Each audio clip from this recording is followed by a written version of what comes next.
আজিৰ প্ৰথমটো খবৰ হৈছে আমিনগাঁৱত ৰাজ্য চৰকাৰৰ বিশেষ কাৰ্যসূচী ৰাজ্যৰ ৪৫০৭ শিক্ষাৰ্থীলৈ ২২ কোটি টকাৰ ৰাজসাহায্য।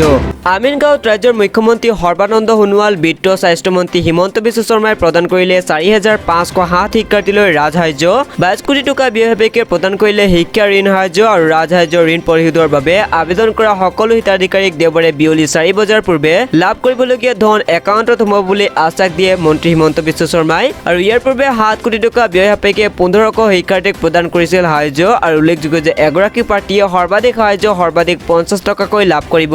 অনুষ্ঠানতে ৰাজ্যৰ মুখ্যমন্ত্ৰী সৰ্বানন্দ সোণোৱালে ৰাজ্যৰ শিক্ষাৰ্থীসকলৰ উদ্দেশ্যে কয় যে কঠোৰ পৰিশ্ৰম আৰু দায়বদ্ধ অবিহনে সাফল্য লাভ কৰাটো সম্ভৱ নহয়। সেয়েহে বৰ্তমানৰ প্ৰতিযোগিতাৰ যুগত শ্ৰম আৰু একাগ্ৰতা আগত ৰাখি লুইতৰ পাৰ জিলিকাব লাগিব বুলি শিক্ষাৰ্থীসকলৰ উদ্দেশ্যে মন্তব্য আগবঢ়ায়। অনুষ্ঠানতে মন্ত্ৰী হিমন্তৰ ঘোষণা, অহা বছৰৰ পৰা বেংক একাউণ্ট যোগে শিক্ষাৰ্থীয়ে লাভ কৰিব ইউনিফৰ্মৰ ধন। অভিভাৱকৰ পচন্দত ক্ৰয় কৰিব পাৰিব শিক্ষাৰ্থীৰ ইউনিফৰ্ম। আৰু ইয়াৰ বাবে প্ৰাথমিক মজলীয়া বিদ্যালয়ৰ শিক্ষাৰ্থীৰ আৰম্ভ হৈছে বেংক একাউণ্ট খোলা পৰ্ব।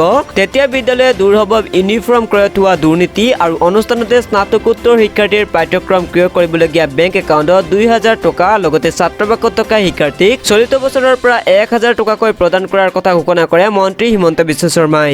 এইবাৰ এইচএছত প্ৰথম বিভাগত উত্তীৰ্ণ হোৱা ২২,০০০ ছাত্ৰীলৈ স্কুটি, এই মন্তব্য হিমন্ত বিশ্ব শৰ্মাৰ। এইচএছত প্ৰথম বিভাগত উত্তীৰ্ণ হোৱা ২২,০০০ ছাত্ৰীক প্ৰদান কৰা হ'ব স্কুটি, এই মন্তব্য হিমন্ত বিশ্ব শৰ্মাৰ। এইবাৰ আমি সিদ্ধান্ত কৰিছো যে এই বছৰ প্ৰতিমাহে ৭০০ টকাৰ বিপৰীতে ১০০০ টকাকৈ হোষ্টেলত থকা ল'ৰা-ছোৱালীক চৰকাৰী ৰাজসাহায্য আগবঢ়াম বুলি মন্তব্য হিমন্ত বিশ্ব শৰ্মাৰ। আৰু মেট্ৰিকত প্ৰথম বিভাগত উত্তীৰ্ণ হ'লে আনন্দৰাম বৰুৱা বঁটা প্ৰদান কৰোঁ। ক'ভিড-১৯ৰ পৰিপ্ৰেক্ষিতত আমি বুজি পাইছিলো যে এইবাৰ কম্পিউটাৰ কিনা আৰু চৰকাৰীভাৱে যোগান ধৰা সম্ভৱ নহয়। আমি তেওঁলোকৰ একাউণ্টত ২০,০০০ টকাকৈ আগবঢ়াইছিলো।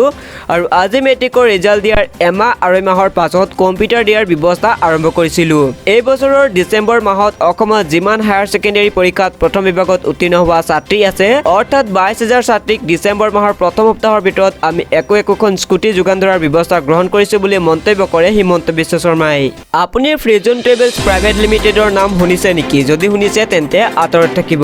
ফ্ৰিজন ট্ৰেভেলছ প্ৰাইভেট লিমিটেড নামৰ ভুৱা কোম্পানীৰে হাজাৰ হাজাৰ নিবনুৱাক প্ৰতাৰণা, নিবনুৱাক চাকৰি দিয়াৰ প্ৰলোভন দি কোটি কোটি টকা লুটি পলায়ন, নিজকে কোম্পানীৰ ডাইৰেক্টৰ বুলি পৰিচয় দিয়া প্ৰণয় কুমাৰ বৰুৱা আৰু তৃষানীল গগৈ। পুনৰ ৰাজ্যত নিবনুৱাক লৈ ভয়াৱহ জাল পেলাই কোটি কোটি টকা আত্মসাৎ কৰিলে দালাল চক্ৰই। আৰু এই ভয়াৱহ ঘটনা সংঘটিত হৈছে ডিব্ৰুগড়ত। ডিব্ৰুগড় জয়পুৰ নিবাসী প্ৰণয় কুমাৰ বৰুৱা আৰু তৃষানীল গগৈয়ে ফ্ৰিজন ট্ৰেভেলছ প্ৰাইভেট লিমিটেড নামৰ ভুৱা কোম্পানী মুকলি কৰি ডাটা এণ্ট্ৰি চাকৰিৰ নামত ৭৫০০ টকা আৰু পৰৱৰ্তী সময়ত ৮৫০০ টকা জইনিং মাচুল লৈ মাহে ১,৩০০ৰ পৰা ১৭,০০০ টকা দৰমহা দিয়াৰ প্ৰলোভন দি ডিব্ৰুগড়ৰ ৩,০০০তকৈ অধিক নিবনুৱা যুৱকৰ পৰা এই টকা সংগ্ৰহ কৰি পলায়ন কৰাৰ অভিযোগ উত্থাপন হৈছে দালাল ৰূপী প্ৰণয় কুমাৰ বৰুৱা আৰু তৃষানীল গগৈৰ বিৰুদ্ধে। এই ঘটনা পোহৰলৈ অহাৰ পিছতে হাহাকাৰ সৃষ্টি হৈছে শ শ নিবনুৱাৰ মাজত। আৰু ইতিমধ্যে এই প্ৰতাৰণাৰ বলি হোৱা বহু যুৱক আইনৰ কাষ চাপিছে। দোষীক কঠোৰ শাস্তিৰ দাবী তুলিছে এইসকল নিবনুৱাই। আৰু এই দিশত আজি এই নিবনুৱা যুৱকসকলে এখন সংবাদমেল বৃহত্তৰ ডিব্ৰুগড় প্ৰেছ ক্লাবত অনুষ্ঠিত কৰি এই ঘটনা মুকলিকৈ উত্থাপন কৰে। মন্ত্ৰী হিমন্ত বিশ্ব শৰ্মাই হিন্দু মুছলমানৰ মাজত কাজিয়া লগোৱাৰ চেষ্টা কৰিছে। প্ৰয়োজনত হিমন্তৰ বিৰুদ্ধে গোচৰ দিব বদৰুদ্দিন আজমলে।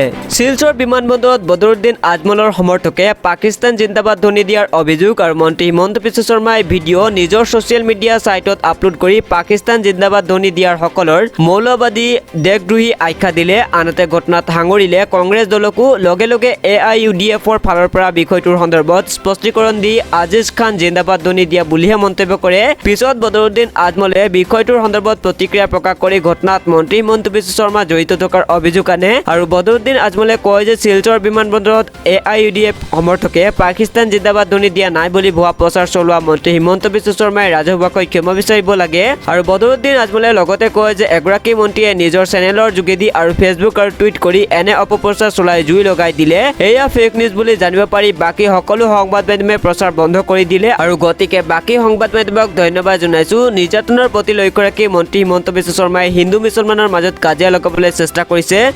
আৰু বদৰুদ্দিন আজমলে প্ৰয়োজন হ'লে মন্ত্ৰী হিমন্ত বিশ্ব শৰ্মাৰ বিৰুদ্ধে গোচৰ ৰুজু কৰা হ'ব বুলি জনায়। আশাৰ খবৰ তেজপুৰৰ সুস্বাদী লিচুলৈ GI স্বীকৃতি। তেজপুৰৰ লিচু বুলি ক'লে হয়তো বহলাই কোৱাৰ প্ৰয়োজন নাই। তেজপুৰ বিশ্ববিদ্যালয় সংযোগী পথ পৰুৱাত অৱস্থিত 25 বিঘা বৃহত্তৰ লিচু বাগানে প্ৰতি বছৰে পুৰাই আহিছে থলুৱা তথা দেশী বিদেশী গ্ৰাহকৰ চাহিদা।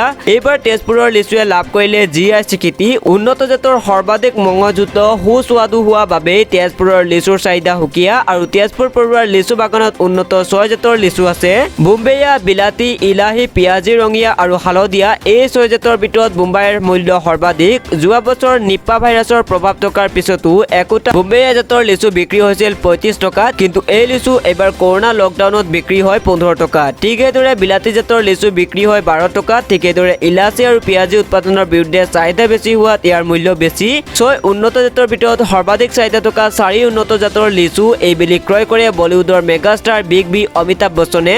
কিন্তু বছৰত এবাৰেই লাভৰ মুখ দেখা লিচু খেতিয়কে কৰোনা তথা লকডাউনৰ প্ৰভাৱত গ্ৰাহকৰ সংখ্যা কম হোৱাত লোকচানৰ সন্মুখীন হয়। পিছে শেহতীয়াকৈ তেজপুৰৰ লিচুৱে GI টেগ লাভ কৰাত সন্তুষ্টি প্ৰকাশ কৰিছে লিচু খেতিৰে জড়িত কৃষকসকলে আৰু স্বাভাৱিকতে এই খবৰে আনন্দিত কৰি তুলিছে তেজপুৰবাসীকো।